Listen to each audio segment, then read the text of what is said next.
স্বাগত জানাচ্ছি। এই ভিডিওতে আমরা আপনাদের দেখাবো কিভাবে ক্যান্সেলেশন রুল ক্রিয়েট করা হয়। প্রথমে মেইন মেনু থেকে কনফিগারেশন কন্ট্রোল প্যানেলে যান। কনফিগারেশন কন্ট্রোল প্যানেলের মধ্যে গিয়ে ক্যান্সেলেশন রুল অপশনে ক্লিক করুন।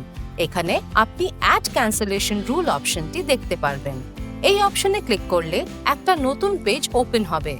ক্যান্সেলেশন রুল ক্রিয়েট করার জন্য প্রথমে যেই ব্রাঞ্চের জন্য আপনি এই রুল অ্যাপ্লাই করতে চান সেটা সিলেক্ট করুন।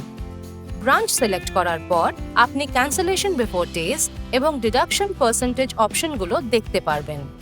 এই রুলটা এমনভাবে কাজ করে যে ক্যান্সেলেশন যত কম দিনের মধ্যে করা হয়, ডিডাকশন পার্সেন্টেজ তত বেশি হয়। যেমন একদিন আগে ক্যান্সেলেশন হলে ডিডাকশন 15% সেট করা যেতে পারে। আরও দিন অ্যাড করার জন্য অ্যাড অপশনে ক্লিক করুন।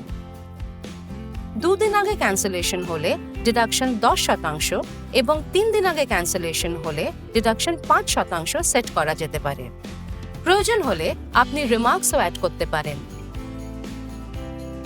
সব ডিটেইলস ফিল করার পর কনফার্ম বাটনে ক্লিক করুন। এটা করতেই আপনার ক্যান্সেলেশন রুল সফলভাবে ক্রিয়েট হয়ে যাবে। স্ক্রিনে আপনি ক্যান্সেলেশন রুলের ডিটেইলস দেখতে পারবেন।